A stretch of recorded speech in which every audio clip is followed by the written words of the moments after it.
Drive safe.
Time to hit the road.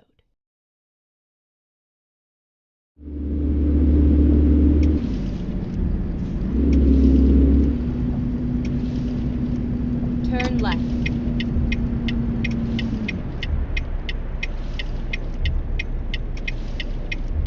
All right, good evening, everyone. It's John Tapp with the Volvo VNL-860. So, beginning with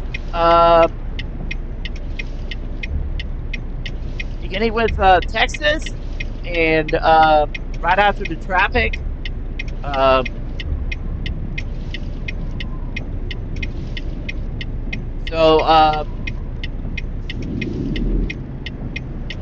And it's almost Christmas break from the club here in Orange Park tomorrow.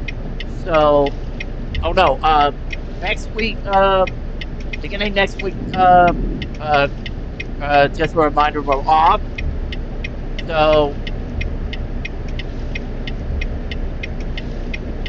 So let's go for a ride, everyone. So,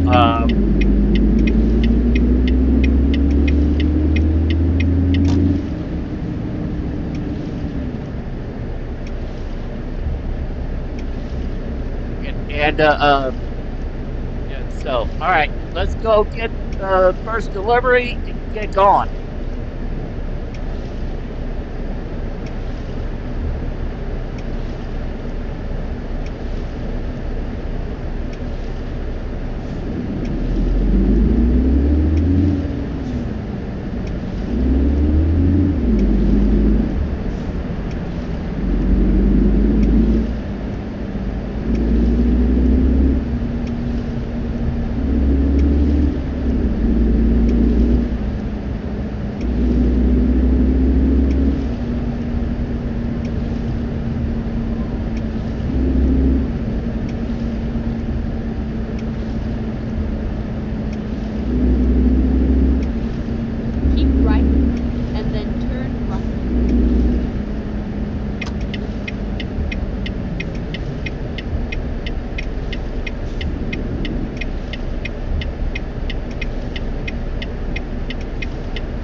Okay, so we're going to start with ice cold milk in Grand Island, Nebraska.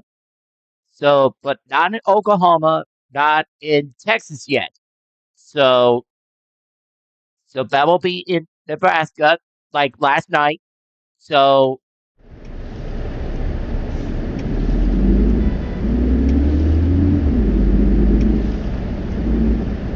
and so I will put it on NPR in a little bit. So,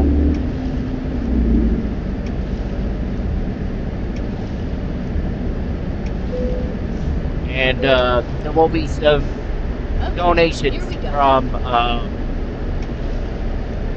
for Christmas. So, so let's listen. I love my wife. I want to make that clear. And one of the many things I love is watching television with her. We saw the trailer for this, and I said, you know what? Mo and Sarah suggested that we should watch it together. I went away for a few days, and I came back, and admittedly, she has been incredibly busy, and she deserves time to, settle in and watch some stuff. But, there's a lot of stuff on Netflix. She's like, have you seen this show, Death by Lightning? And I was like, what are you talking? That's the one we were going to watch together. She watched the whole thing, and she raved about it, and I still haven't seen it. So anyway, that is my reason for not having watched it. I love my wife. Agency, though. You do have agency that you can still watch this.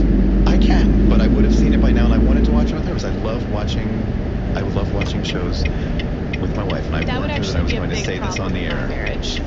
Because we do exactly the same thing. We save things to watch together, and if Scott reached that and watched it without me, I would be shook, as the kids say. Yeah, I was shook. I was very shook. I forgive her, but I was shook. Okay, let's get to Matt's question. I don't know what he means because I haven't seen it, but this has left him wondering what happened to the idea of virtue in American politics over the years.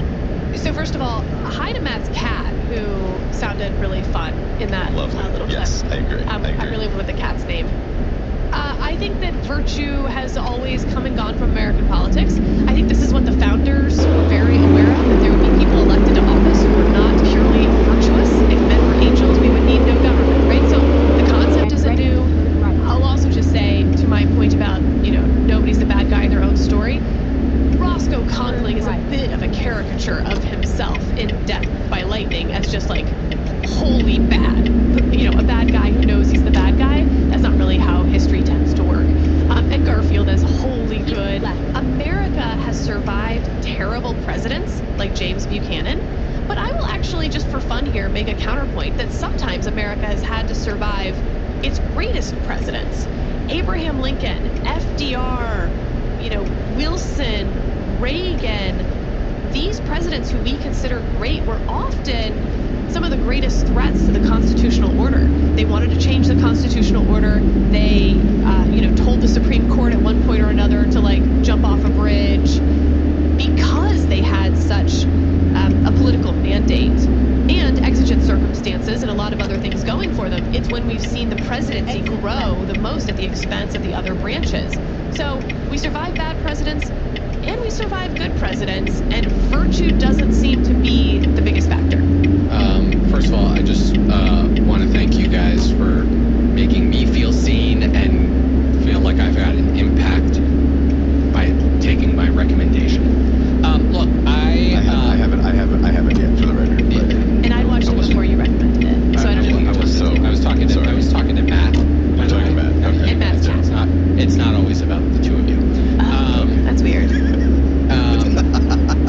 don't know what virtue means when we're talking about looking at our leaders. I think I know what character means. I don't know what virtue means. Because when you look at some people that we have, that history has deemed to be amongst America's greatest presidents or most consequential presidents, we can point to lots of flaws, right? Thomas Jefferson has a memorial to himself in Washington and played such an instrumental role in the founding of our nation and setting our national ideals, while at the same time essentially had a concubine. And trying to destroy the Supreme Court. And paying a guy to crap on George Washington. There's plenty of things beyond even the slavery stuff that we can find about Jefferson. He's the bad guy in my story. A lot of people point to Abraham Lincoln as one of the greatest, and I would agree with that. But the guy had serious flaws in his views. even though the great emancipator in his views on race by today's standards. You look at Woodrow Wilson, who many people point to The worst human being. as incredibly consequential at getting us through World War I, and that whole era, was a terrible human being and was an avowed racist. And eugenicist. Don't forget eugenics. 100%. And we could go on and on. I mean, so how are we defining virtue is the question. For me, it's, do you have the public's best interest at heart when you wake up every day? And we're going to disagree at times on whether they do or not. But if their vision of the world and their vision of the public good aligns with mine, I'm going to think that they're people of character. If you don't, you're not. I'd be curious, David, to see a list of presidents and to see whether they are more likely to be bad husbands and fathers than the general public. Because my instinct is that maybe they are. If you would like to start that research, I am here to support it anyway, and We can lead very next week's curious to see show what with the that. result. Lead next week's show.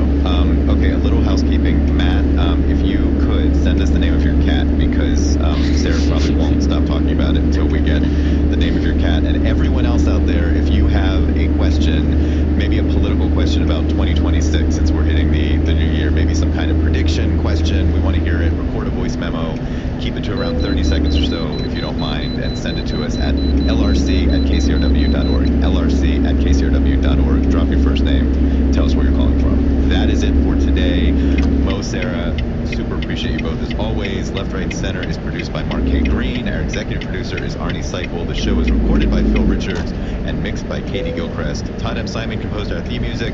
Big shout out to Jason Munduck and So Good Media here in Lancaster, Pennsylvania for hosting me to do the show here this week.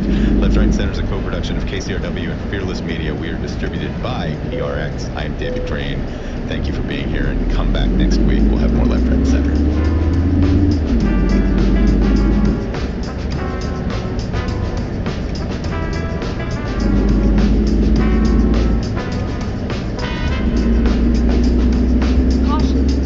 Download and subscribe at kcrw.com/LRC, the KCRW app, or wherever you find podcasts. Left, Right, and Center is produced and distributed by KCRW. Support for Houston Public Media comes from Metro. Introducing Metro Downtown Direct, helping riders get home for the holidays with non-stop service between downtown and Bush Intercontinental Airport. Details at ridemetro.org/500. Hanukkah is here. Celebrate with me, Murray Horwitz, and our beloved Susan Stamberg when we lost in October with her readings of some of her favorite stories on Hanukkah lights. Since 1990, we've shared stories of the season from writers around the country, and this year the stories still sound, to use Susan's favorite word, terrific. Sunday night at 9 p.m. on News 88.7. Your NPR station, News 88.7 KUHF Houston, a service of the University of Houston. Get local and breaking news anytime at houstonpublicmedia.org. Listen to us on your favorite devices. Tell your smart speaker to play News 88.7. Hey, yo, I'm Sam Sanders. Today on my show with KCRW, we look back on the entertainment and pop culture of 2025. What we learned, what we loved, what we want to leave behind. I think when we talk about pop culture this year, we certainly had to face some of our heroes, perhaps. The demons. We had to hunt the demon. 2025 kind of felt like a year in which the news sizzled, but the culture fizzled. Outrageous headlines, but mostly underwhelming entertainment. My panel and I agreed on one thing for sure. There was a whole lot of AI slop. AI can fold my laundry. Yeah. I am good with it. I don't want AI to make my art. Stick around for our year-ender pop culture roundup with Franklin Leonard of The Blacklist and Tracy Thomas, host of the Stacks podcast. After these headlines. Live from NPR News, I'm Janine Herbst. In Australia, at least 15 people are dead, including a child, and dozens dozens of others are injured after gunmen opened fire on Bondi Beach in Sydney as hundreds gathered for a Hanukkah festival. Authorities say it was a terrorist act targeting the Jewish community. New South Wales Police Commissioner Mal Lanyon. We are satisfied that there were 2 offenders involved in yesterday's incident. One is deceased. The second is in critical but stable condition in hospital at the moment. The offenders are a 50-year-old and 24-year-old male who are father and son. Police say they also located a vehicle linked to one suspect that they say had several improvised explosive devices inside. Mass shootings are rare in Australia. The country implemented some of the world's toughest gun laws after a mass shooting in 1996 when a lone gunman killed 35 people at multiple locations, including a cafe and a tourist site. A person of interest is in custody in the mass shooting at Brown University yesterday that left at least 2 people dead, 9 others injured. Police say it's a man in his 20s, and sources identified him as Benjamin Erickson. NPR's Luke Garrett reports the shooting is renewing Democratic calls for stricter gun safety laws in the U.S. Connecticut Senator Chris Murphy, a Democrat, tells CNN he's not hopeful the GOP-controlled Congress will pass new gun legislation. The Republicans in Congress don't ever meaningfully break from this president. So until they get the okay from President Trump to break with the gun lobby, I think the chances of us getting something done are slim. Murphy says the Trump administration's defunding of mental health and gun prevention programs is making the country more dangerous. Republican Senator Bill Cassidy of Louisiana tells CNN Congress already passed a firearms safety law in 2022. And I would argue that if the facts are known, you'll see that Congress has acted. According to data from the Gun Violence Archive, this year there have been at least 43 shootings on college or university campuses that caused injury or death. Luke Garrett, NPR News, Washington. Gaza is getting a reprieve from heavy rains from a severe storm last week, but more rain is expected tomorrow. That means Palestinians are facing more devastation. And here's Adil Al-Shalchi has more. Thunderstorms flooded hundreds of tents in Gaza, leaving thousands of already displaced Palestinians homeless and cold. Buildings have collapsed, killing several families, while at least 2 babies died of hypothermia, according to local health officials. Mahmoud Basal is the spokesperson for the Gaza Civil Defense. He says the tents are just not strong enough. He says there's an urgent need for caravans rather than tents, and that the reconstruction of Gaza needs to begin immediately. Humanitarian groups say the Israeli government is obstructing their work as it restricts aid into Gaza. Hadil Al-Shalchi, NPR News, Tel Aviv. You're listening to NPR News from Washington. U.S. Special Envoy Steve Witkoff and President Trump's son-in-law, Jared Kushner, are in Berlin, where they're meeting with Ukrainian President Zelensky and European leaders over a ceasefire in Russia's war in Ukraine. This comes as Moscow says it will okay a ceasefire only after Ukraine withdraws from the part of Donetsk that it still controls. Zelensky has said he will not cede land to Russia, and he's offering to drop Ukraine's bid to join NATO, this in exchange for Western security guarantees. Zelensky stressed the need for peace on fair terms and highlighted ongoing diplomatic efforts. Some ancient plant species attract pollinating insects by producing heat. As NPR's Nell Greenfield Voice reports, that makes the plants glow with infrared light. The palm-like plants called cycads live in the tropics. They make pollen and seeds in long pine cone-like structures, and the plant can heat these cones up. In the journal Science, researchers report that the nocturnal beetles that pollinate these plants have antennae that are specially designed to sense heat. And experiments with a fake cone that heated up showed that the beetles would home in on the source of the infrared radiation. The researchers say that long before colorful flowers emerged to attract later insects like bees and butterflies, plants were using an infrared glow to attract poor-sighted pollinators that were active at night. Nell Greenfield Voice, NPR News. And I'm Janine Herbst, NPR News in Washington. Support for NPR comes from NPR stations.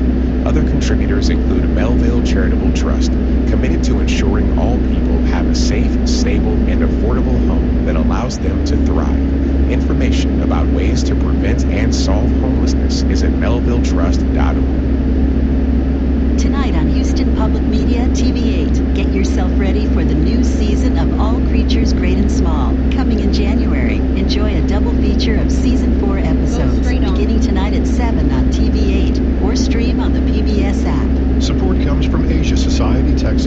presenting The House of Pikachu, art, anime, and pop culture, exploring anime's global reach through the work of artists from Japan, Brazil, China, and beyond. More info at asiasocietytexas.org. Hey y'all, it's the Sam Sanders Show from KCRW, here with big questions and hot takes on the pop culture we love.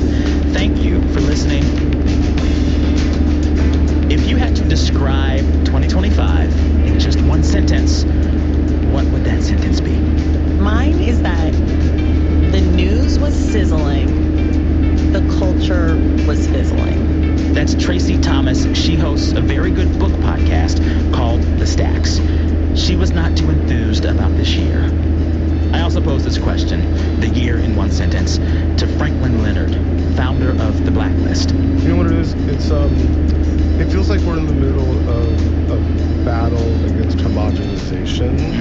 I know what you're saying right now. Sam, it can't all be that bad. And you're right, it wasn't. In fact, for most of this episode, we're going to spend a lot of time looking back on all the pop culture we loved this year. We're going to build our own Mount Rushmore of 2025's best entertainment.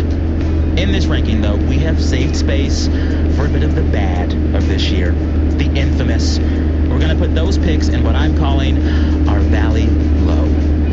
So, without further ado, with help from Tracy and Franklin, let's build our 2025 pop culture Mount Rushmore.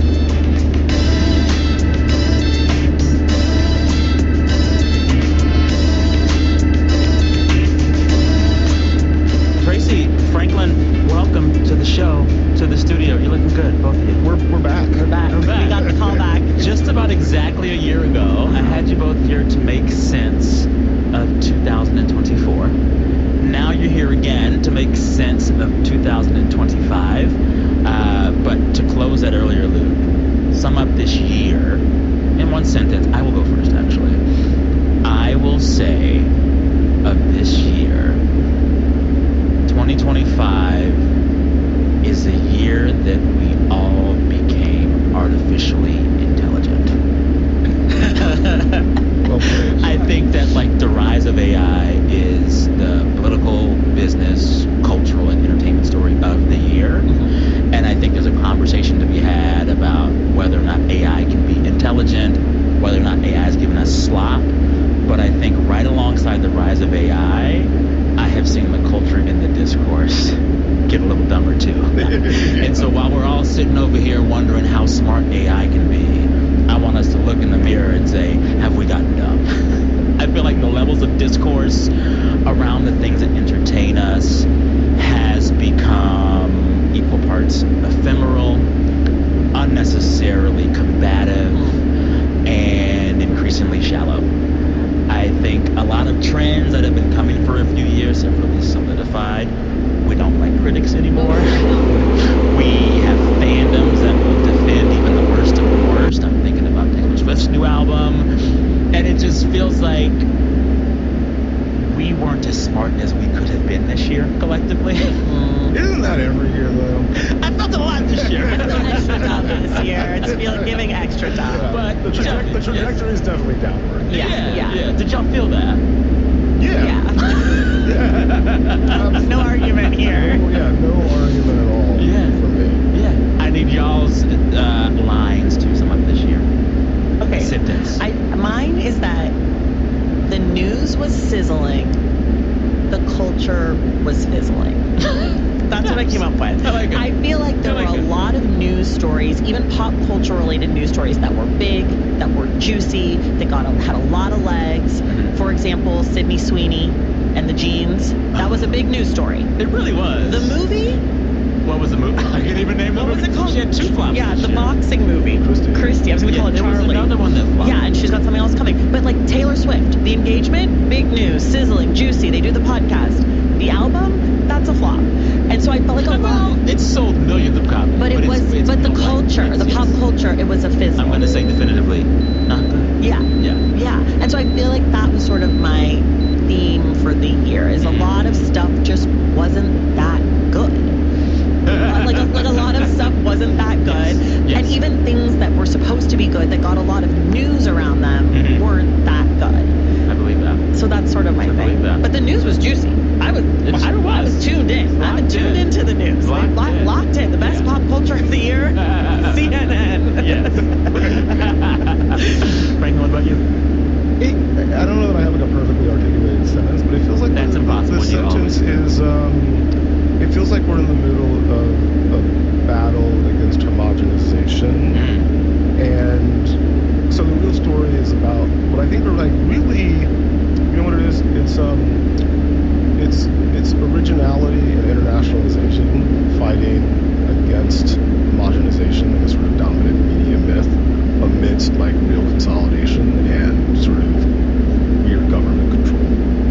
Like I actually think there were a lot of amazing things that sort of came out this year, right? Like in the movie world, Sinners, One Battle After Another, K-pop Demon Hunters is an absolute monster that no one saw coming, right? Like there was no big rollout, but I haven't even seen the movie and I can't get Golden out of my head. You still haven't seen the movie? It's a good movie, Frank. I hear, no, it's amazing, and I'll do a little plug. You know, the writers co-writers of that movie, Danya Jimenez and Hannah McBeaton, went through the Blacklist episodic lab when they were still in college. Oh, wow. So like they're one of our sort of big success stories. Yeah. But because the song has been in my head like an earworm that will not die, there's an RFK Jr. joke in there somewhere. I've resisted seeing the movie out of fear that it will dominate my brainwaves even more. I will say, let it dominate. It's nice. But this is what I hear. I hear it's incredible, but what I think is amazing is that was not a movie that anyone was talking about before it came out. It was one of those things where it was just like, oh, I guess we have this Korean pop, this K-pop movie, animated film, let's just put it out on the platform. And it became the biggest movie of the year. I mean, Adolescence too. Didn't see it coming. No one saw it coming. I mean, you know, if you talk to Jack Thorne, who created Adolescence, he was like, yeah, we thought we were making this like very small, limited series for an English audience, and within a weekend it became the biggest thing on earth.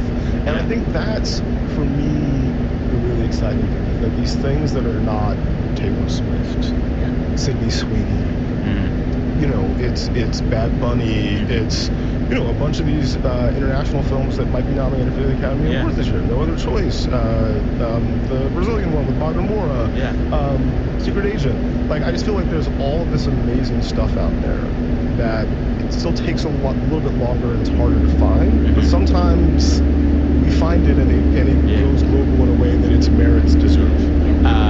We were riffing on K-pop Demon Hunters, which is a good way and moment to segue into building our pop culture entertainment Mount Rushmore for 2025. Y'all sent me pics earlier, and we had some overlaps, which means I'm going to name them now and say we all love them, so we will not discuss them further. We all love Bad Bunny. Yeah, we sure do. We all love K-pop Demon Hunters. We all love Sinners. Okay. We are here to haggle over some other picks that y'all had that might have been more controversial. Can't believe we're removing Ryan Coogler from Mount Rushmore. I know.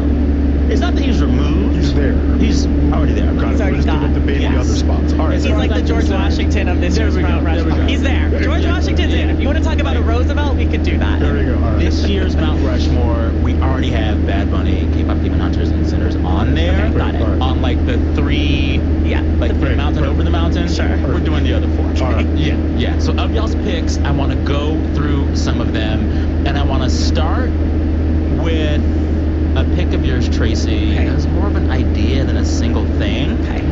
You said that a space on the Mount Rushmore of 2025 needs to reserve a little bit of rock stone for the big downfalls we had in pop culture this year. Yeah. What do you mean? Well, I think when we talk about pop culture this year, we certainly had to face some of our heroes perhaps being demons. we had to hunt the demon. I mean, I think for me, the big one, first and foremost, is Puff Daddy, P. Diddy, Sean Combs. I mean, it started before this year. It started at the end of last year, but the trial this year, I think sort of the comeuppance, I think for a lot of people who, like myself, believe Cassie and the women that came out, I think regardless of what the jury said, regardless of the sentencing, to see and hear and witness all of his crimes and the harm that he did, I think that's a huge pop culture moment. I think to me, like, this downfall of someone who is one of the architects of hip hop, right? And pop music as we know over the last 20 years. And hip hop as pop culture, right? He didn't invent hip hop. No. He didn't invent pop culture, but he was a huge key figure in pop culture hip hop as we know it. Yes. And I think to see him more clearly and to watch that downfall is just such a huge moment of this year. And I think, you know, putting it as on the Rushmore is just to acknowledge, like, yes, this is important. This is important. And it's not like a fun one. It's not like, oh, this was like a blast. It's not K-pop Demon Hunters. Yeah. But it defines this year in pop culture for me, hands down. I mean, some other downfalls too, right? Well, you know, I am a hater. And I think Taylor Swift, you know, not her best year. I think I was thrilled that the album was panned. I didn't listen to a single note, except for whatever you guys were doing on your Instagrams, but your little reels.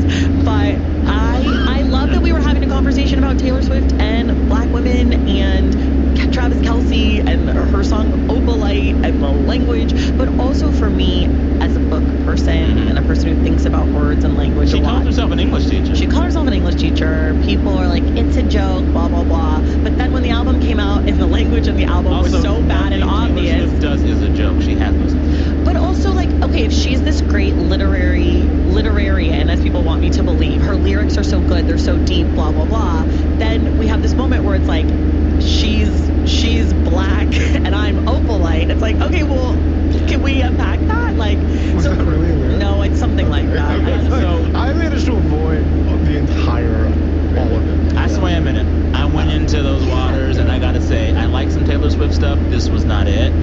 I played it for someone close to me, just the first track. He stopped halfway through and said, "If this is what y'all love, I'm worried about the state of our society." Yeah, that's right. So I like that. I think, like, I mean, we talked about the Sydney Sweeney thing. I just think the sort of, like, people saying, like, hey, we actually don't love it. We don't love it. We don't want it. Yeah. What I found, both of those downfalls are very interesting. You know, Diddy's downfall felt full and complete. Taylor's critical downfall was juxtaposed with that album selling damn near 5 million copies. It's kind of wild. Sure. The badness of the album didn't stop its success, and what I was really most intrigued by with all of this is the ways in which Taylor Swift has perfected the art of squeezing every last penny out of her fans. With this album rollout, there were multiple versions, multiple vinyl versions, and then she began to release voice notes that were ideas that became the songs. You can buy those too. There were dozens of versions of Taylor in this album to buy, and the point was just to make sure that she beat every sales record. And something about Taylor, she represents this kind of critical downfall that I think is sometimes necessary, but she also, for me, represents this really refined and calculated kind of pop late stage capitalism. Yeah. It is carnivorous. Yeah. It's carnivorous. Well, it's interesting because I feel like Diddy represented very much the same thing. I was gonna say. I mean, I think. And we're not saying Taylor Swift is Diddy. No, yeah. To be clear, they're not the same thing. But no, I mean, I think the whole thing about Diddy's transitioning of hip hop to popular music and popular culture was that it was sort of. It was about sort of hyper-consumptive capitalism. He turned hip hop into vodka, into clothing, into reality shows. And turned it into everything. And again, that's sort of this late stage, hyper-extractive version of capitalism that I think we're struggling with in media more broadly, and what this media consolidation and all of this stuff represents. It's like, how can we eke out as much money as possible, not only from the audience, but from the people who are actually making the things, and keep it for ourselves. Yes. And I think that's bad. That's bad for art and culture. It's bad for like the audience, and it's bad for the people who make the things that we consume. Yeah. But those are the people who end up coming out on top, and I think that's probably why I think we all like to see those downfalls. And it's like, maybe in your sort of stepping off the stage, however briefly, someone will step onto the stage that maybe doesn't have that same stage. I love that. Hey, if you're just now joining me, we are breaking down the year in pop culture. Joining me for this chat is Franklin Leonard, founder and CEO of The Blacklist, where filmmakers and writers meet. Also joined by Tracy Thomas. She is the host and creator of the Stacks podcast. I want to get to your pick for our 2025 Pop Culture Entertainment Mount Rushmore. It is one of my favorite films of the year from a director who just pops out when he needs to, talking about one battle after another. So Lovejoy's looking for my dad. What does he want with me? You're the daughter of a rat, which makes you quite a risk. I wanted to protect her. I need to find my daughter. Let's rock and roll! Let's go! You can run! Freedom's a funny thing, isn't it? You have it, you don't appreciate it. When you miss it, it's gone. It's just gone. What is this movie and why do you love it? I mean, I encourage everyone to see it. I have a really hard time describing it because I don't know. It sort of defies genre categorization, but it's a father-daughter story ultimately. And Leo's finally a dad. The thing that I'm most fascinated by about it, other than its politics and the fact that it's studio made, I mean, this is a movie that starts with an armed sort of invasion of a immigration detention camp and the liberation of those immigrants by an armed group led by a black woman. Right? Like that as the first scene in a major studio release. It's major. Shocked. And then as they leave that scene in the car, 8 minutes in, you got Leo screaming, "Hello, black girls!" Right. I'm like, this movie is going there. But so what fascinates me about it, and I'd love to have this conversation if anybody wants to tap me in to do it, but I think it's also Paul Thomas Anderson's most personal film. Paul Thomas Anderson famously married to Maya Rudolph. Yes. He had a bunch of kids, and I think, and he's been working on this movie for 20 odd years. He said publicly. I'm gonna go ahead and say him and Maya had been working on this film. Well, so this is. I would love to also. I would love to talk to Maya about her opinion on the movie. But I really feel like it was him grappling with this idea. He's like, I'm kind of just this white dude from the valley. Yeah. I got these black kids at a time when it is particularly unsafe for them, and I feel this obligation to protect them, and I don't know if I'm capable. Yeah. And I think what I really love about the film, and without sort of having any spoilers, if anybody hasn't seen it yet, you can't spoil this film. I think that the way that it ends, he is making a point about who is capable of doing the saving in this movie. And I'll just say that it's not him. And I think I'm fascinated by that. I'm not saying the movie's perfect. I think it has some challenging gender and racial politics separately, which is why I love to have that conversation with both him and Maya. But I do think that, like, what he is trying to say about the world and where he sees strength and honor and nobility in the world in which he lives is fascinating, and it's a point of view that you don't see very often expressed. I don't think that it's a point of view that is allowed to be expressed by people who are not white, male, legendary filmmakers. But I'm glad that he was able to make the movie, and I'm shocked that a studio let him make it and gave him the resources to make it, and I think it's a really exceptional film, and that road sequence is just filmically incredible. Yeah, I hear what you're saying, and I agree with some of what you're saying. I was a guest host on Chelsea Devantez's show, Glamorous Trash, and I joined forces with Zach Stafford, and we talked a lot about the racial politics of the film and the politics in general. And while I enjoyed my time in the movie theater, I liked it. I saw it at that little place you're supposed to see it for the right aspect ratio. I did the whole thing, and I enjoyed myself. But I think the politics of the movie are sort of a mess. And this speaks to what you were saying earlier about it being like a father-daughter story. He's married to a black woman. He's got black kids. I am the product of a mixed marriage. Like, I am, in some ways, feel represented by the Chase character. And so there's a lot of this whole, like, the mixed kids will save us energy that I just am like, I take issue with. Right? Like, why is it on y'all? Right. It's like, oh, okay, like, the black revolutionary side and the, like, deadbeat white side are coming together in this, like, great game. So, like, I take issue with a lot of the, like, father-daughtery stuff of it. But to your point, I think a lot of the flaws in the movie are flaws with Paul Thomas Anderson's view about all of this stuff, which is totally fine and, like, great and whatever. And with all great art or, like, good art, it's deserving of this conversation of, like, the thing can be beautiful and compelling and entertaining and also be just chock full of just nightmare racial politics. And like, this is why I like this movie, because it gives us something to chew on. Yeah. It is taking big swings. Yeah. I can appreciate that. Yeah. And I think that whatever my issues are with the racial politics of it, technically he is making a film that keeps you engaged. That's right. Every second. You're never bored. That's right. Yeah, I think that we would feel very differently about the racial politics if it was even possible for a black female filmmaker to get the resources to make their own one battle after another, and we don't live in that world. And until we do, I think it is really important that these kind of criticisms get raised and discussed, because otherwise it's not likely that we're going to get to a place where we get, you know, Ava and Mia and, you know, list any other Julie Dash's one battle after another, because those are movies I definitely would love to see. Yeah.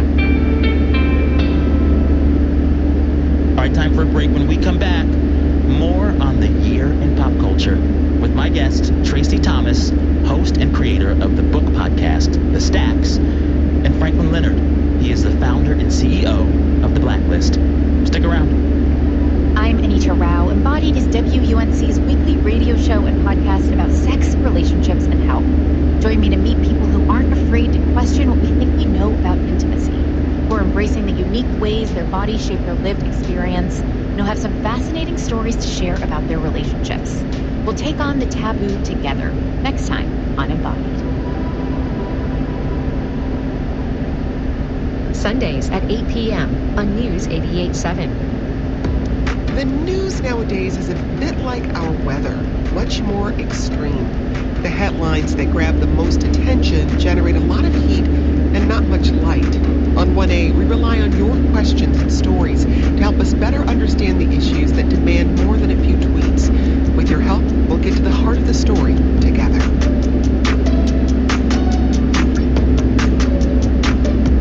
1A, weekdays at 2 p.m. on News 88.7. It's Maria Hinojosa, host of Latino USA. We all love great stories, and great stories are what we pride ourselves in delivering to you every week. Latino USA presents a mix of reporting on culture and politics, diverse voices, and coverage of current and emerging issues, featuring stories from the heart, stories that will make you think and maybe even inspire you.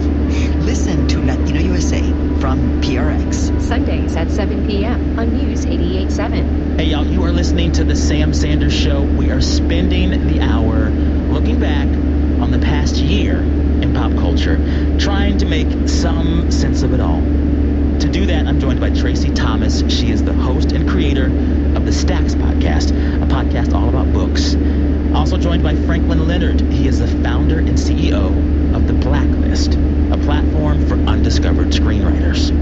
All right, let's get back into it. Next, we're going to have another pick from you, Tracy. This is a black woman you love, Olivia Dean. Let me just say, before you start, every time I see her come up on my screen, on my scroll, on an app for music, I'm like, yeah, looks great. I'll check it out soon. I need to check it out. Well, that one song is everywhere. Man I Need. So cute. Bless it.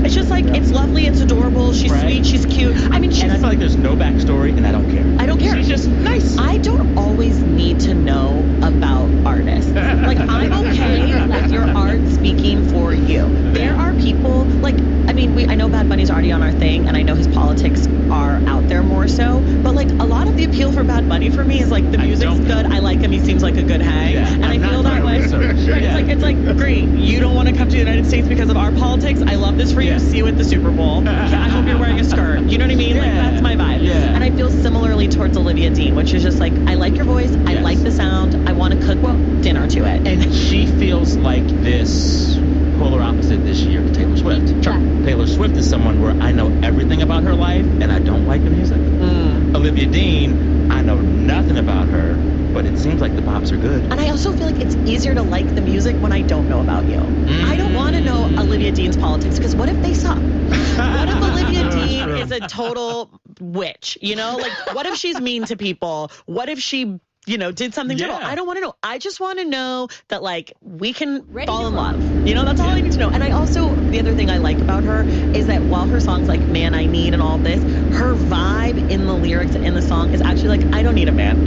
I'm great. She's like, I like it when you call me wonderful. She's like, I like it, but I don't need it. It's not like, where's my man? I need this man right now. It's like, I want you to be the kind of guy I need. If that's not available to you, I'll see you later. Yeah, no, definitely. I feel like the lyrics are basically like, I'm gonna need you to step up here. Yeah. Which is all her songs. It's like, let's fall in love. Like, I think we could be good together. It's not like, oh my God, I'm in love with you and I cry over you every night. It's like, I'm catching the vibe. She's not brooding. Yeah, I just love it. Here's what it is. I'm bopping. I cooked all of Thanksgiving to that album, or a lot of it, and it was great. It's great. I did actually as well. All right. Okay. More music. Another pick from you, Franklin, for our 2025 Pop Culture Mount Rushmore. Rosalia. Yeah, I'm not an expert on this album by any means, but I've been reading a lot about how it came together and what its ambition was. And I think, I sort of paired this with Bad Bunny as this sort of like internationalization of the American music consumption, but also sort of the fight against AI and auto-tune and sort of everything. This is real music made by real people. Yeah, and made by real artists. And sort of wild ambition from the artist, knowing full well that it could flop, right? Like, I think the other thing about this is the more I read about it and the more I read about her talking about it, I was sort of sitting with the idea of like, you could have made just a pop album, and that's the safe zone, but you chose to do this crazy concept album on some level, and that kind of ambition alone, it sort of fits with the One Battle After Another, Sinner's theme for me. It's like talented people going big, going original, and having the talent to pull it off. Oh yeah, and we should say here, this new album from Rosalia, it's called Lux. It is an opus. She speaks, I want to say, at least a dozen languages on this album. Every song has a symphony orchestra behind it, sweeping and soaring.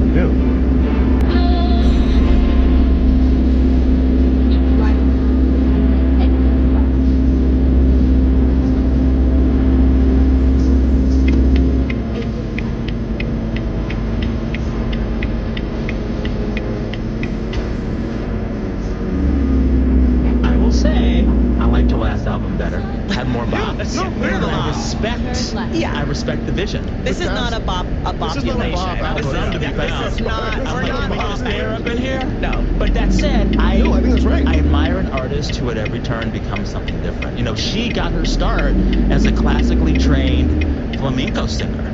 And so her first album was her graduate thesis in music school, and it was flamenco mixed with hip hop. Then she went to make her next album, which was kind of like global Latin hip-hop trap pop, and then she turns again and becomes like, she's performing Virginal Nun on the cover of the album, doing like Baroque drum-free pop. I like how she shapeshifts, and the shape-shifting is supported by an infinite amount of talent. She's so talented. She could sing the phone book, and it was deserved Grammys. I like that. I want more of that. It's wild amounts of talent and real labor. And I think it's something that we have to stand up and applaud. Because if enough talented people take those kind of swings, we will all be significant better. Speaking of swings, can I share one of my Mount Rushmore picks? Yes. Please. This is some crazy, weird rock that has just swept me under its spell, wave, whatever word. I don't know. The band is called Geese. So Geese is this very young band out of New York.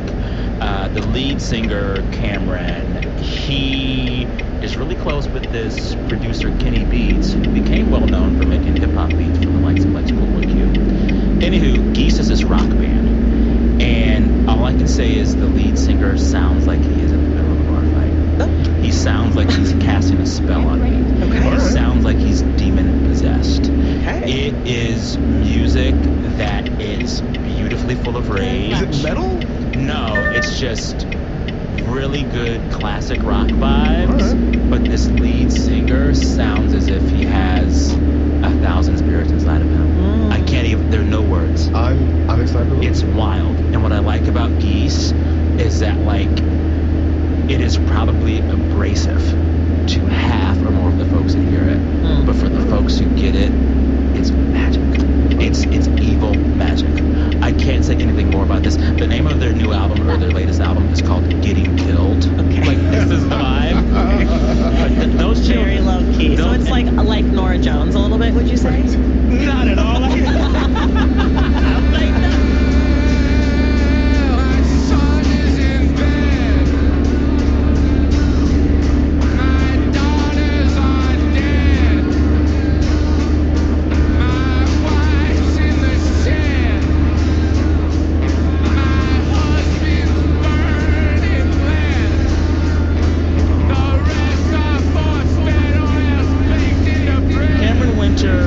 Sounds like he hasn't found the right antidepressant yet. Okay. Cameron Winter sounds like he is not over the breakup and he never will be. Cameron Winter sounds like he is evading arrest. Okay. Like, this man is singing with the passion and frustration of the ancestors. Okay. All right. Baby, baby, baby. I love it. Okay. Geese. It's one of mine. Can I tell you one more? Yeah. Mount Rushmore, because I need to have a space for us to finally discuss, or not discuss, Wicked. So I want to. Wait, is it on your Mount Rushmore? Are you putting this on your Rushmore? I'm gonna tell you what I'm putting, but first I'm gonna let you know. I'm just gonna sit. I know. Wait. I got my elbow fit on. Yeah, you are giving out feet. When we recapped last year on this show with the two of y'all, I kind of made y'all watch Wicked because Wicked was one of my favorite films of the year. Wicked was not one of my favorite films this year. Wicked Part 2, Wicked for Good. And so I wasn't going to make any of you watch it, but once you said I kind of got to go watch it, I just let you watch it. You could have skipped it. I'm just saying that to you now. And I'm sorry. I could have skipped both parts. If people remember back at home, last year I had some criticism for the film. Many of you were cruel to me in the comments, which is fine. I read them, so if you have cruel things to say this year, I'll read them too. You can at me this time.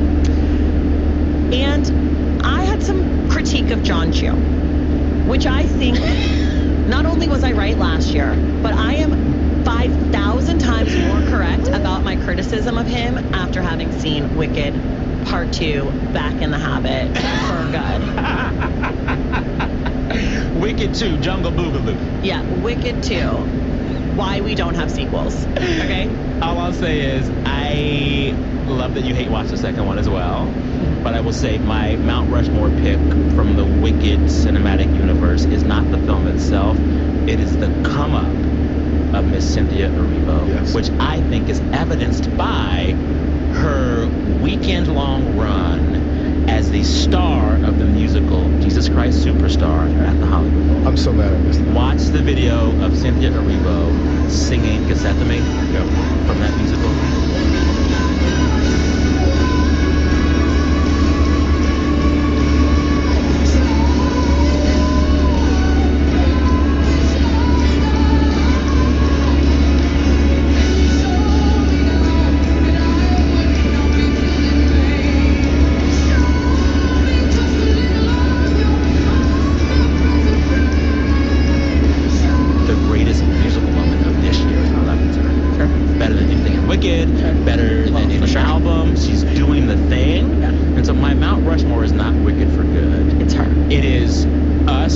Society finally saying, Cynthia, it's me. It's her. It's her. I was worried a long time about what would happen to Cynthia Erivo after Wicked, because I don't think a lot of executives know how to cast her. And I think now we respect her so much and we see the talent so much. I hope and think and believe that she will just be getting all the plum roles for a while. That's what I want. I mean, I saw Cynthia in Color Purple on Broadway. Like, I have known that she was a star from the beginning. So for me, I don't feel like this is new information. I think, quite frankly, she was underutilized in Wicked. Especially the second one. Oh, yeah. But I mean, that's also part of the flaw of the show. I mean, that is the musical. Yeah. Act 1 is her act. Act 2 is Glinda's act. Yeah. But I felt like, I feel like she has so much more to show us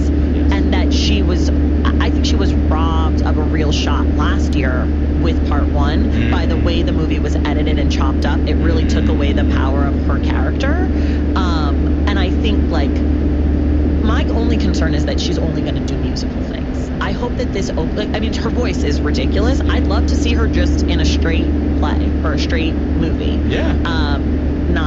Not sexuality straight, but that's what they call it in the theater. They call it a musical or a straight play. I want her to start getting some of the streaming series that Nicole Kidman gets. Sure. Give her like an Olivia Pope. The first scene. I'd love her to have like an Olivia Pope moment. Yeah. Like a fixer. I want her to have whatever she wants to do. Yeah. I think the first time I was aware of her non-musical thing, Steve McQueen's Widows, was the first time I was just like, underrated classic of a film. Is this? Yeah. Because every time she enters the screen, you're just like, yeah. Come on. Yeah. I want Cynthia to do whatever the hell she wants to do, and people should give Cynthia the resources to be in whatever she wants to be in, because I don't think there's anything she can't do. I agree. Okay, time now for a break. When we come back, we will break down the culture that we want to leave behind.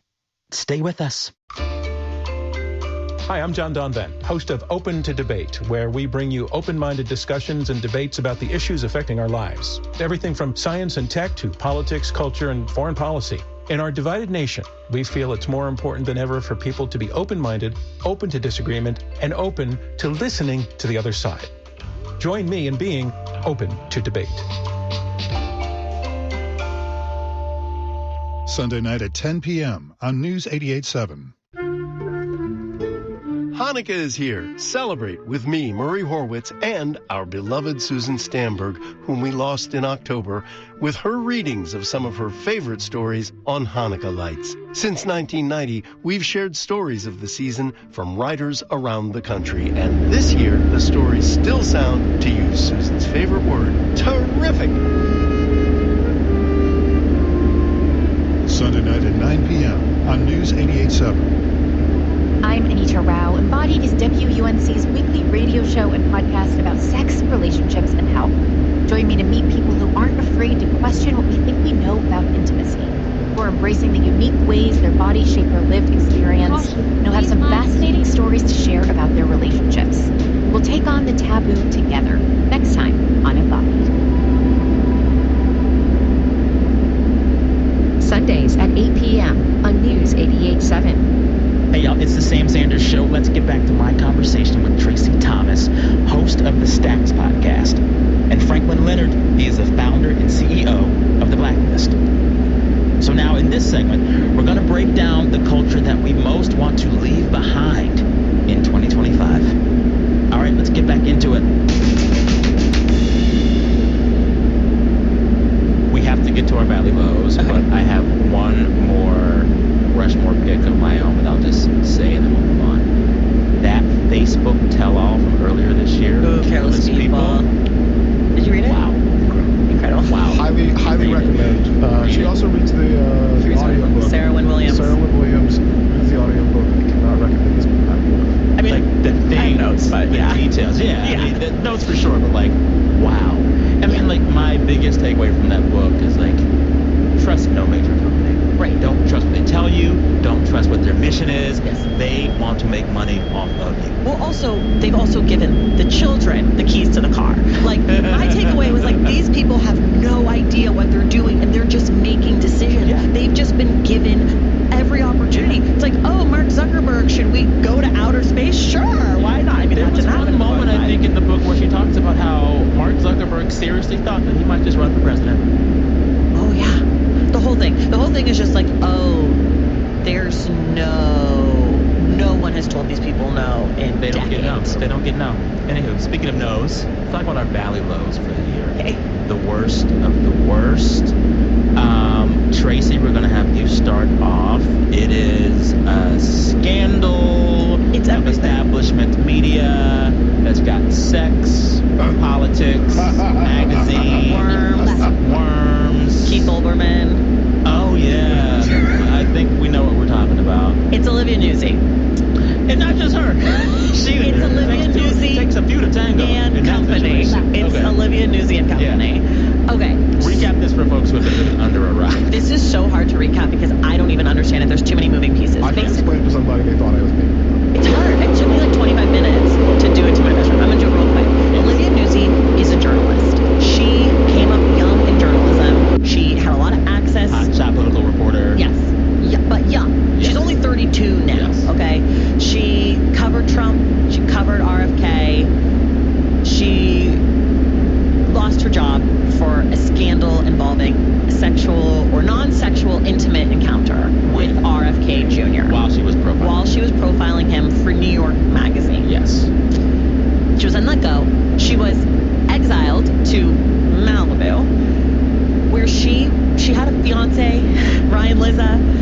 to us write a book together. He's also a journalist. He's also a journalist, also a much older man. The book deal falls apart. They break up. She basically seizes on the book deal, writes a book. It's called American Canto. It just came out in December.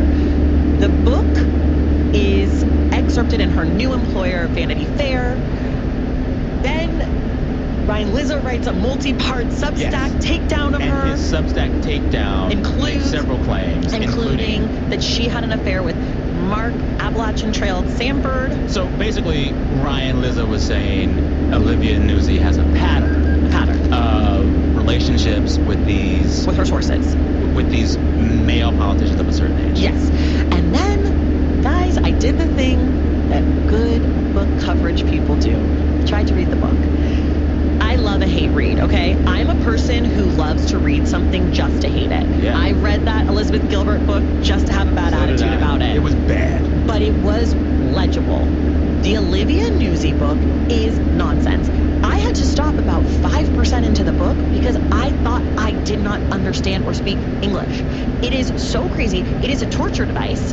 It is nonsense. It is gaslighting. And in the first 10 pages, she compares herself to Jean-Benet Ramsey. This book is nonsense. It is crazy. It is wild. It is so bad. It should have never been written. She has nothing to say, which is the ultimate why it's on the bottom. Because a lot of the stuff is fun. I love all of this stupid stuff, but there's nothing to say. There's no there. And I think the thing that's really frustrating for me as a book person is that Olivia Nuzzi is not a bad writer. There's no reason this book should have been so bad. Like, where are the editors? Right. Where are the editors? I just think it's just an example of such bad decision making and just a lack of care about other human beings. And it feels so callous from Vanity Fair, from her publishers at Simon & Schuster, from everyone who's sort of capitalizing on this. I think the whole thing of preying on her, because whatever, you shouldn't sleep with your sources if you're a journalist, but this slut shaming of all of this, of like, okay, fine, she wants to have sex with these older men, like, I guess it doesn't make her a bad person, but the writing should be better. Yeah. Also, like, let's not act like this scandal only contains Olivia. That's right. A lot of men were involved. Grown-ups. And I think on top of that, she did some things that she shouldn't have done. Yes. I am far more concerned about the fact that one of the people with whom she did it remains the cabinet secretary. RFK is still there. Trying to get hepatitis B vaccines taken away from our children. And so for me, like, again, I think it speaks to like the extent to which we as a culture get distracted by the tawdry. And that, sort of short circuits a lot of these folks' brains around like, where should our focus be? I think this is just yet another example of the ways in which fascinating, titillating story is distracting us from a symptom of our broader cultural problem. That. I want to get to another valley low this year. Franklin, you talked about just AI slop in general. I fully agree. I said earlier, this is a year that AI kind of wanted to take over the culture. It is so ubiquitous. I saw this clip of Sam Altman on Jimmy Kimmel this week. Oh, right. He's one of the titans of AI. He told Jimmy Kimmel, yeah, I have a small child, infant. I can't raise my baby without AI. Disheartening. I'm sick. Disheartening. Talk to me more, Franklin, about why you think AI slop is part of the value. Yeah, I mean, for me, I'm talking about it specifically. There are a lot of ways in which AI is terrifying. I think for me, I'm speaking about it specifically in a cultural context. Yeah. One of the more ridiculous stories of the year for me was this, like, AI actress, and I put that in quotes because Tilly Norwood. I'm not even going to use its name. Because it's not a person, right? It's a concept, right? It's at best it's an animated character that's sort of meant to look hyper realistic. But I think that this notion, and I don't believe that the person who created it actually believes that it is an actress. I believe that they sort of did it to attract attention to their broader business ventures. But I think it represents, and I think the hysteria around it represents, a real desire by a lot of people to replace artists, people who create and that you have to pay and treat well, with the ability to do whatever the hell you want, particularly with women. Oh, yeah. Right? So I think there's a gender element of that, too. I thought it was fascinating that she was a young girl and not a man. Right. And so I all of that just feels like a valley that may continue to cascade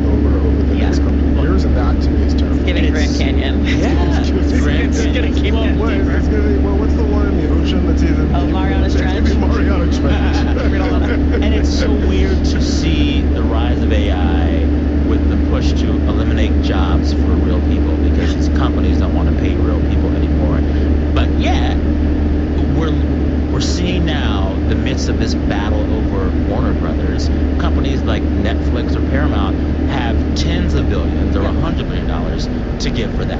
Yeah. So they can find billions of dollars to acquire each other, but they'd rather cut corners and use AI to eliminate the real jobs of real creatives. And one thing that's even more interesting is that I think if AI does have a value, it's in the executive jobs. It's in the process. Who green lights what? No, it's in processing the large sets of data. It's making sort of analytical decisions. Like, I mean, I can't remember who wrote it, but so I'm skimming from somebody. It's like, yes, if AI can fold my laundry, I am good with it. I don't want AI to make my art. Yeah. Right? And so I would just love, if we're going to have this technology, and I do believe that there is probably value in the technology. And it's not going away. Well, it's not going away, but I think there's value in the technology. I think if it had been ethically created and not just sort of stealing from artists as though that was somehow something that was remotely acceptable and not theft at a sort of global scale, there would be value in it. But if there is, if it's going to exist, can we get a cancer cure?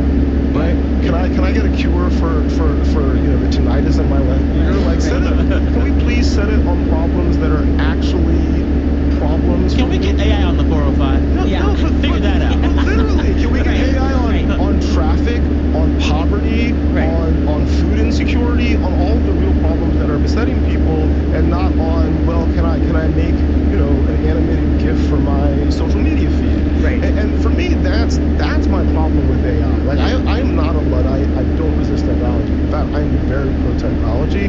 I am deeply troubled by the enthusiasm and the focus of a lot of these AI companies on arguably the one thing that AI should not be attempting to make. Because art, for me, is an attempt by one human being to comment about what it means to be human to another human being. And I'm sorry, I just don't buy that AI is ever going to be able to replace humans in that regard. So please point the missile at problems that are actually making all of our lives harder so that artists can go make even better art. Right. Love that. Bingo, bingo, bingo. We're almost at an hour. We got to take all of these picks and pick our Mount Rushmore. Oh, go ahead. Can I just say one more thing? I want to just enter into the Rushmore chat that I didn't say before, but I think at least needs to be mentioned. Miss Rachel. Love it. Oh, yeah. Miss Rachel. Miss Rachel for Littles. Miss Rachel, culturally, it was her year. This was her year. She said, I talk to kids. I care about kids. I care about myself a whole lot less than I care about the kids. Yeah. And I'm willing to stand here in front of a lot of adults and say, you should be caring about the kids too. The children of Gaza, the children of Israel, our kids here in the States, anybody who is a child, I'm going to go to bat for. And like, we have in America have a serious crisis of how we treat children. I'm the mother of young kids, so I didn't understand it. And for her to stand up time and time again and face down all these people who hate kids and hate her, she's, to me, maybe she's not pop culture for adults, but she's culturally one of the biggest figures of the year. Shout out to Miss Rachel. On that positive note, we got to build our Mount Rushmore. Usually I cap it at 4. We got so many picks. We've already agreed that we all love Bad Bunny and K-pop Demon Hunters and Sinners. Tracy, you talked about downfalls of big pop stars. Yeah. Franklin, you loved One Battle After Another, and Adolescence, and Rosalia. You also loved Tracy, Olivia Dean, and we can talk about Miss Rachel. I like Miss Rachel. I loved Cynthia Erivo and her Come Up. I loved Geese. I love that Facebook tell-all. What 4 need to go on our Mount Rushmore? I'm gonna be honest.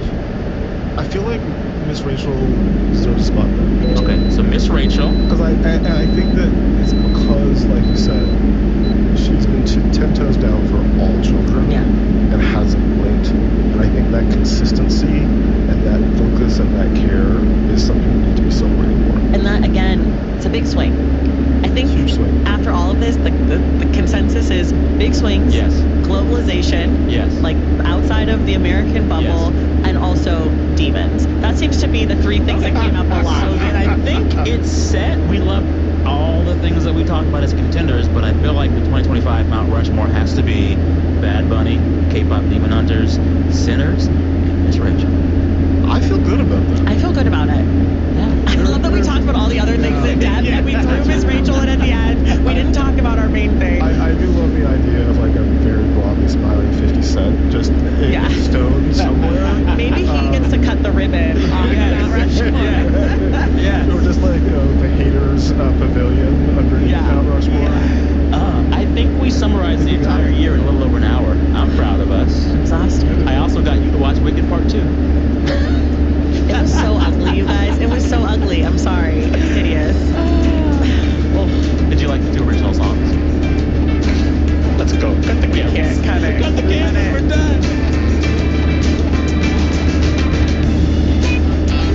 thanks to my guest Tracy Thomas, host and creator of a very good book podcast called The Stacks.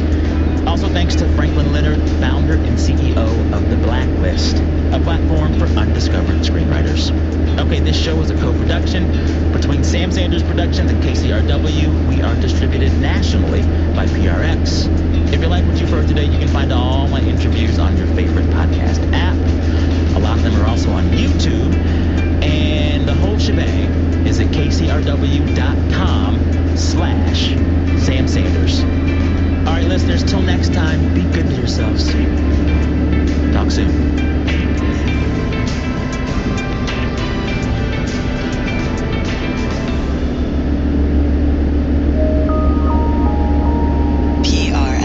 Support for Houston Public Media comes from Drexel University, whose model of experiential education allows students to choose their own path and explore the world, enabling them to discover their perfect career. More at drexel.edu. Listen to be immersed. Some Salvadorian rum, some horchata. Listen to be transported. After a 3-hour flight, you land in Guantanamo. Flight attendants prepare for arrival. Listen to get perspective. If that's what mattered, what didn't matter? What was just noise? Listen to All Things Considered from NPR News.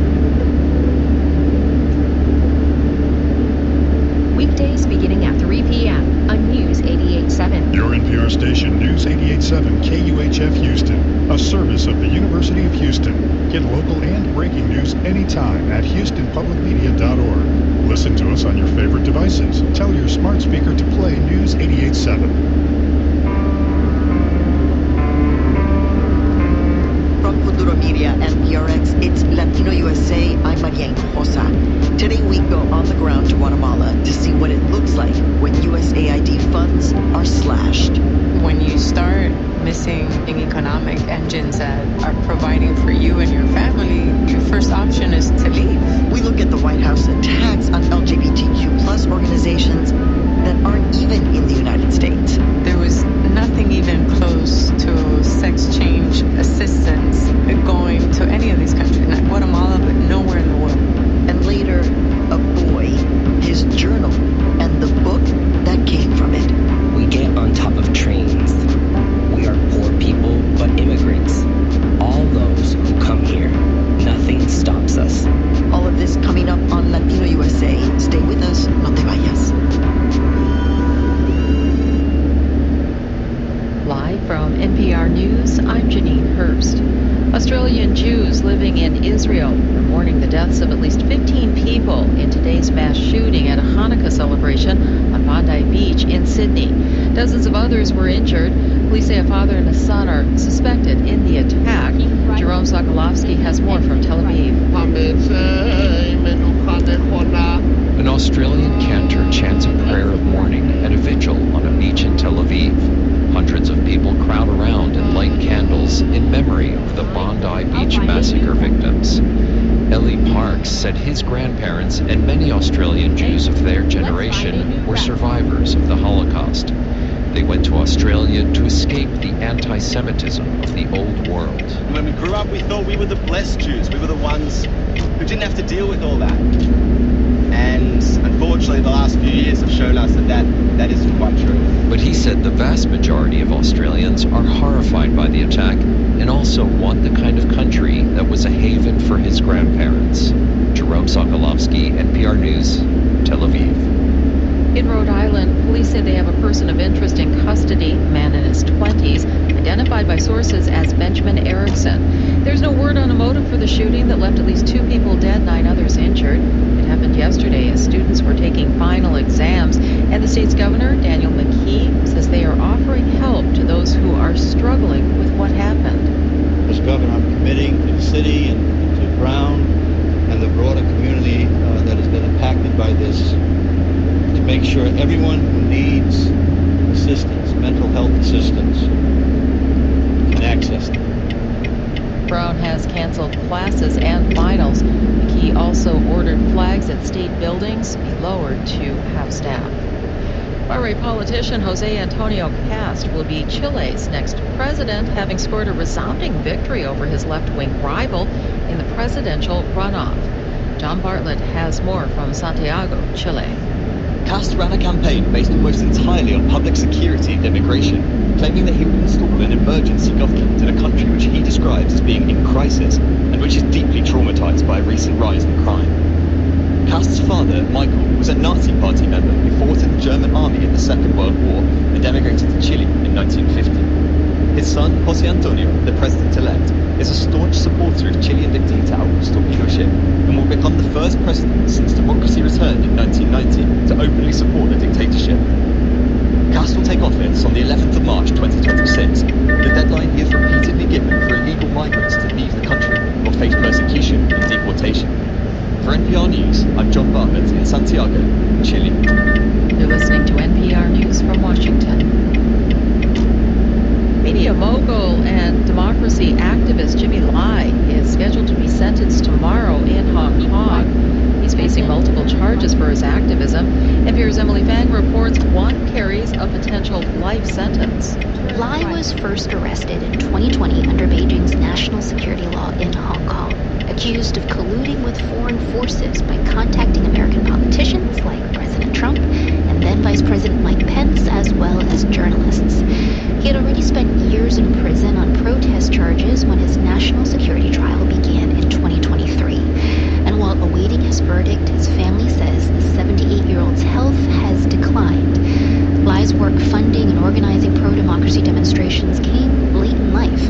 After arriving in Hong Kong as a refugee, he built a fortune in fast fashion, then started several successful media companies in Hong Kong and Taiwan before pivoting to politics. Emily Fang, NPR News. The Geminid meteor shower, considered to be the best one in the skies, peaked this weekend, but there is still a chance you can see the show tonight. NASA says people, if they're watching from very dark skies, can see up to 120 multicolored meteors per hour at its peak. The shower, known for being bright and colorful, happens when the Earth passes through a debris field of tiny particles left behind by an asteroid. And when the debris hits our atmosphere, it produces those bright streaks of light. I'm Janine Hurst, NPR News in Washington. Support for NPR comes from NPR stations. Other contributors include the Pew Charitable Trusts, sharing about the state of housing in America on the After the Fact podcast, available at pewtrusts.org/afterthefact, and the Doris Duke Foundation. Want to binge All Creatures Great and Small, catch up on Nova, or revisit Ken Burns documentaries? You can with PBS Passport. With a gift of $5 or more per month to Houston Public Media, you'll get access to PBS Passport that lets you watch your favorite programs anytime you want. Support the programs you love and enjoy them on your own schedule with PBS Passport. Make your gift now at houstonpublicmedia.org/donate.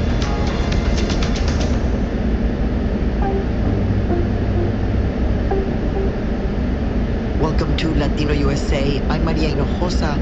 We're going to start our show in Guatemala. Here's Latino USA producer Reynaldo Leaños Jr. It's early February 2025. President Trump is back in the White House, and he's wasting no time cutting government funds. Elon Musk, the world's richest person, is helping the Trump administration drive the effort. They're eviscerating what they call, quote, waste, fraud, and abuse across the federal government. Here's Elon talking about USAID, one of its main targets. We started looking closely at USAID. This is a gigantic fraud loophole.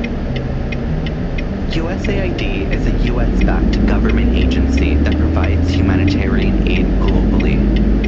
After it was established into law in 1961, it became a lifeline for thousands of organizations around the world. Basically, the U.S. has supported projects centered around democracy, anti-corruption, and other key initiatives like health. Foreign aid, like USAID, had bipartisan support up until this administration, and it was seen to be in the interest of the U.S.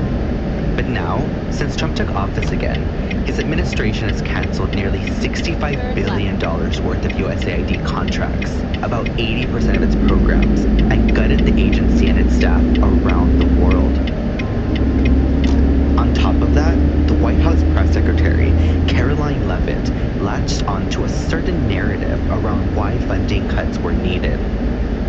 just say a strong message to Democrats who are out there pretending to be outraged about the long list of crap that this administration is cutting, federal waste and funding, like $2 million for sex changes in Guatemala.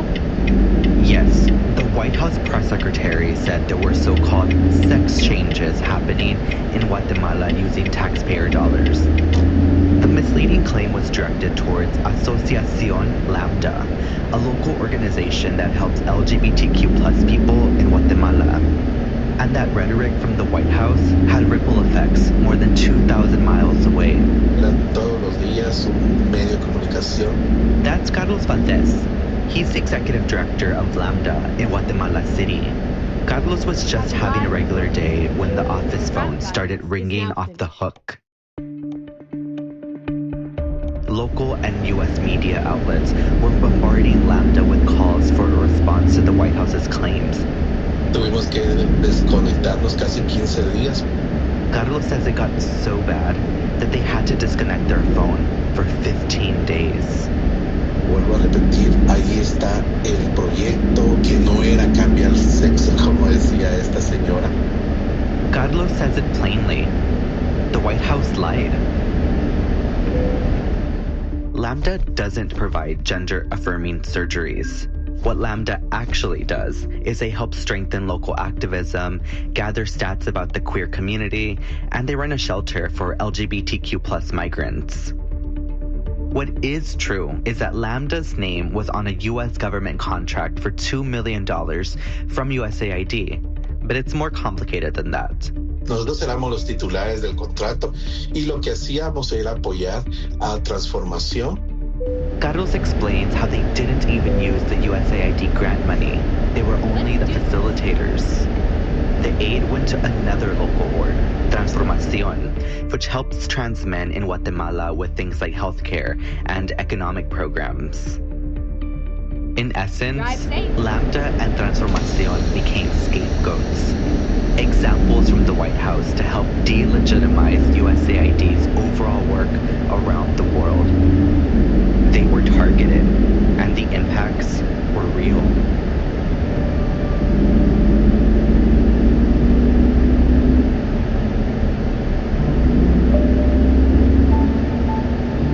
It's Latino USA. For this story, we meet the people behind two organizations in Guatemala that are at the center of a misinformation campaign from the White House. We're going to look at the short-term and long-term effects of the gutting of USAID, and we'll learn what this means for U.S. diplomacy moving forward.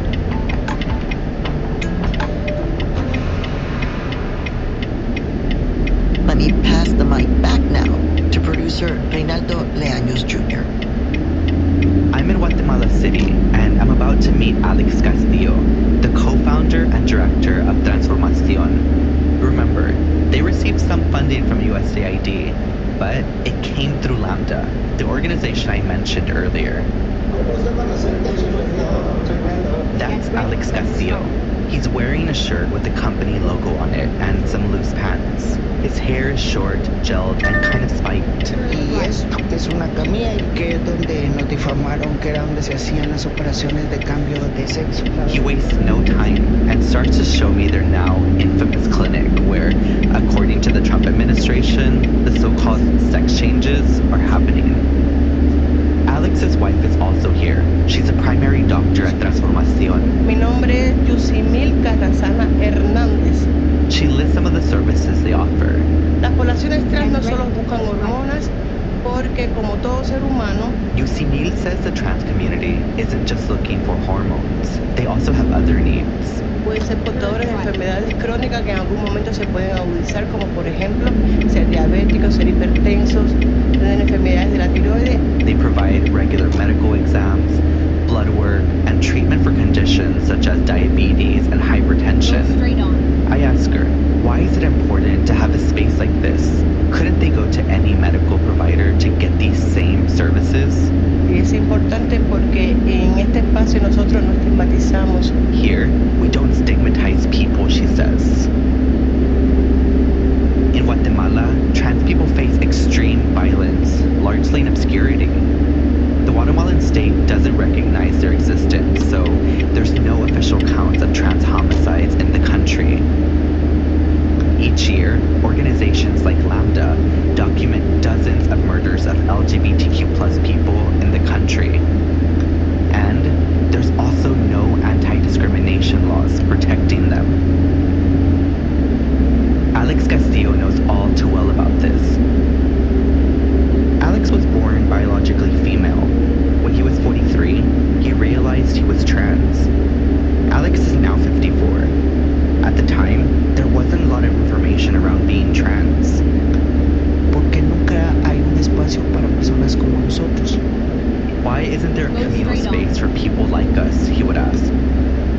all around but couldn't find one. So he decided to start his own. He called it Transformación. That was 12 years ago. Alex opened a small clinic and did what he could to raise awareness about their community. Slowly, his collective began to grow through donations and extensive volunteer work. Then, in 2023, there was an opportunity to receive money from USAID. And to be clear, this decades-long financial commitment isn't just charity. Many experts say it's a strategic tool of American influence. This kind of influence was part of the reason why USAID was established in the first place, when it was signed into law by President John F. Kennedy. People who are opposed to aid should realize that this is a very powerful source of strength for us. This so-called strength is often referred to as soft power, which refers to the promotion of U.S. values and interests through foreign aid, rather than military force. Many organizations have benefited from the aid, but it's also helped the U.S. by allowing them to build goodwill and strengthen its alliances. Now, Alex Castillo had a chance to expand his dream of providing more services to the trans community in Guatemala. So, he applied for the grant. Then, a few months later, to their surprise, they were awarded the grant money. Realmente no lo creíamos. He couldn't believe it. According to government documents, the multi-year grant was for $2 million. The money would be allocated in chunks between April 2024 and April 2027. This amount of money goes a long way in Guatemala because the US dollar is strong there. And Alex had a vision on how to use that money. But a storm started to brew on the horizon. Donald Trump was on track to win the 2024 presidential election. Yo sabía que venía algo muy fuerte en contra de nosotros, pero nunca me imaginé a tal punto. Alex knew they were about to go up against something formidable, but he didn't know to what extent. Then, Trump won. And just a few days later, they received a letter that said, quote, "We are hereby informing you that USAID Guatemala is terminating this award for the executive order from President Trump." No sabía qué iba a pasar. Alex was devastated. His dreams were shattered. He laid off staff, scaled back services, and wasn't sure he'd be able to continue to afford the new building they'd recently moved into. But it wasn't just his organization that suffered. Around the world, the impact was great. About 83% of all USAID contracts have been canceled since Trump's executive order. That's more than 5,000 contracts globally. And on top of that, the misinformation against Lambda and Transformación from the White House spread quickly. Local press got wind of the White House press secretary Caroline Leavitt's statement and soon discovered that Transformación was the true recipient of the USAID money, not Lambda. They got bombarded by calls from locals, harassing them and asking them questions like, how many sex changes have they done? A la doctora, ataque tras ataque porque como ella... Alex's wife and the primary doctor at Transformación received the brunt of the attacks, asking what right does she have to change the sex of someone. In an email response, a State Department representative said that funding Lambda did not make the U.S. stronger, safer, or more prosperous. They also said they needed to ensure that they had programs that were of national security interest to the U.S. Go straight on. Coming up on Latino USA, producer Reynaldo Leaños Jr. looks at the ripple effects from the slashing of USAID. Stay with us, no te vayas.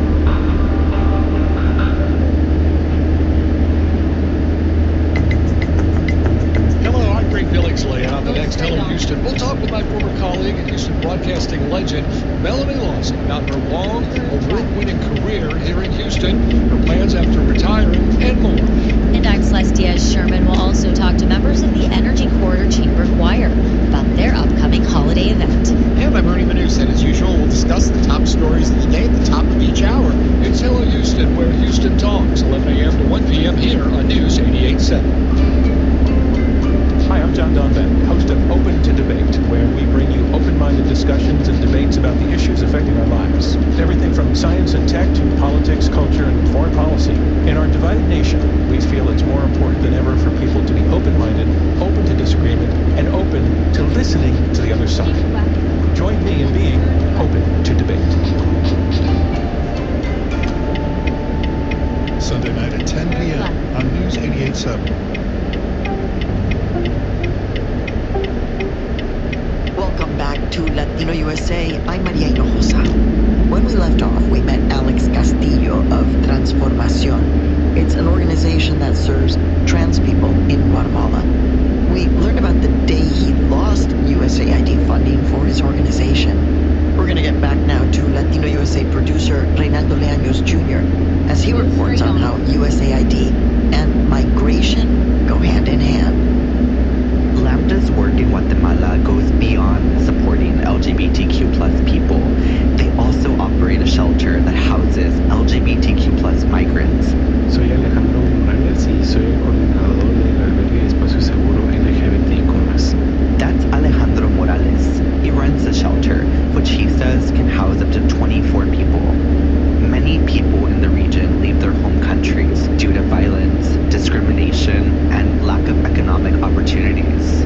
Tratamos de que las personas tengamos un trato digno. He says they try to give them dignity here. This is something that Alex, the founder of Transformación, also echoes with the people he works with. But for LGBTQ plus people, there's also a huge safety component, because for a lot of them, it's dangerous just to exist. Yo soy de Venezuela, yo tengo 22 años. This is Angela, and that's not her real name. We're using a pseudonym to protect her. She's 22 and from Venezuela.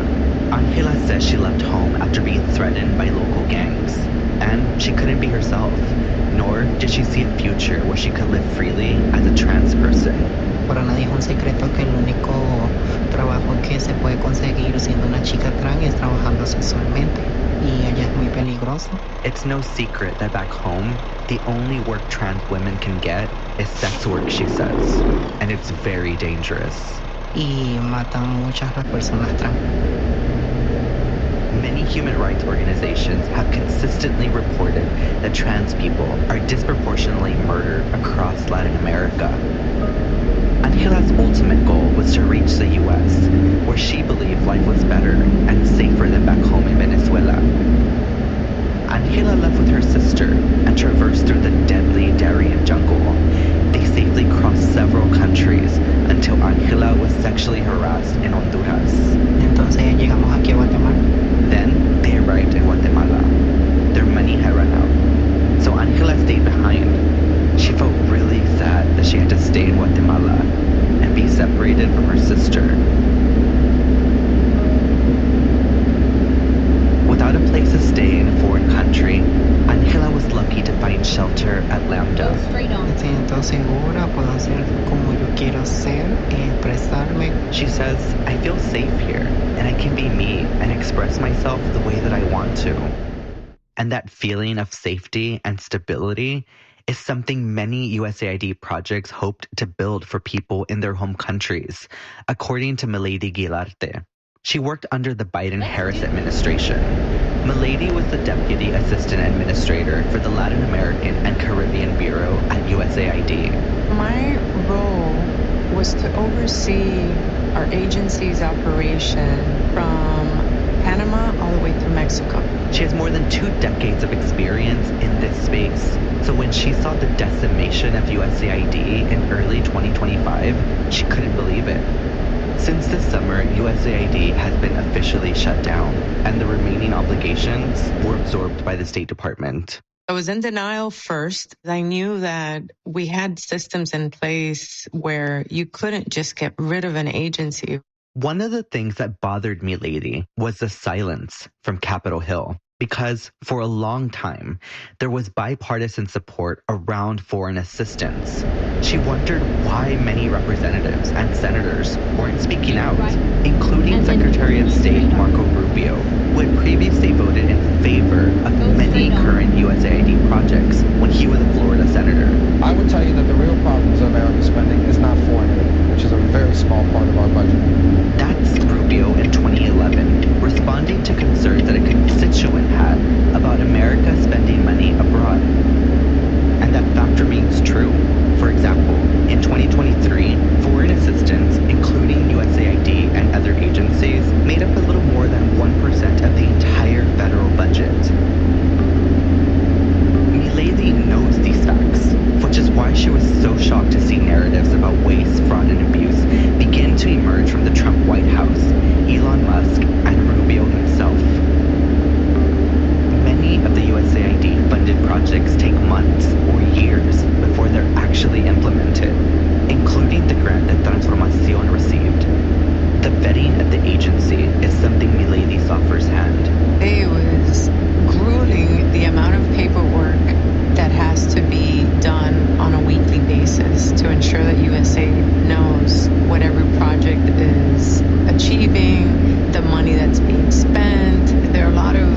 that are our neighbors really puts us at a huge disadvantage because now China has stepped in a big way.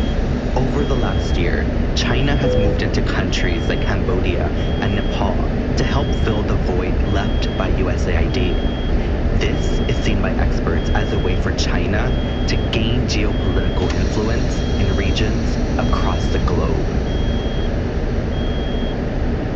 Besides misinformation about USAID, Milady says there was something else that was